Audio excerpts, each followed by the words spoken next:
అంటే నేనంట కదా, మార్పు అనేది ప్రతి ఒక్కరికి అవసరము. మనమందరము దేవుని రూపంలో మార్చబడుతూ ఉండాలి, దేవుని సమీపిస్తూ ఉండాలి, దేవుని యొక్క ఆ రూపంలోనికి మనం మార్చబడుతూ ఉండాలి. ఈ ప్రాసెస్, ఈ మార్పు అనే ఈ ప్రాసెస్ ఎప్పటి వరకు అని అంటే శరీరంలో ప్రాణం ఉన్నంత వరకు నువ్వు మారుతూ ఉండాలి, మారుతూ ఉండాలి, మారుతూ ఉండాలి, నేర్చుకుంటూ ఉండాలి, నేర్చుకుంటూ ఉండాలి. క్రైస్తవుడు ఎప్పటికీ నేర్చుకుంటాడు, గుర్తుపెట్టుకోండి ఒకసారి. నేర్చుకుంటూ ఉండాలి. నాకంతా వచ్చు. ఎంత వచ్చు మనిషికి అని అంటే, మనిషి జ్ఞానం ఎంత దాన్ని గ్రాస్ప్ చేసుకోగలుగుతాడు అని అంటే, మనిషి ఇప్పుడు సముద్రం ఎంత పెద్దది, ఒక చిటికెడు నీళ్లు చుక్క తీస్తే ఎంత ఉంటుంది చూడు, అంతనే మనిషికి తెలుసు దేవుని గురించి. మీరు ఆలోచన చేయండి, మనకెంత తెలుసు అని అంటే కేవలము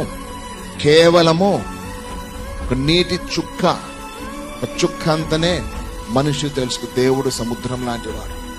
అందుకే మన జీవితం సరిపోదు అని తెలుసుకోవడము, తెలుసుకుంటూ ఉండాలి, తెలుసుకుంటూ ఉండాలి, తెలుసుకుంటూ ఉండాలి, ఆయన సమీపిస్తూ ఉండాలి. జ్ఞాపకం ఉంచుకోండి ఒకసారి. కాబట్టి ఒక క్రైస్తవుడు జీవిత కాలం అంతా నేర్చుకుంటాడు, గుర్తుపెట్టుకోండి. జీవిత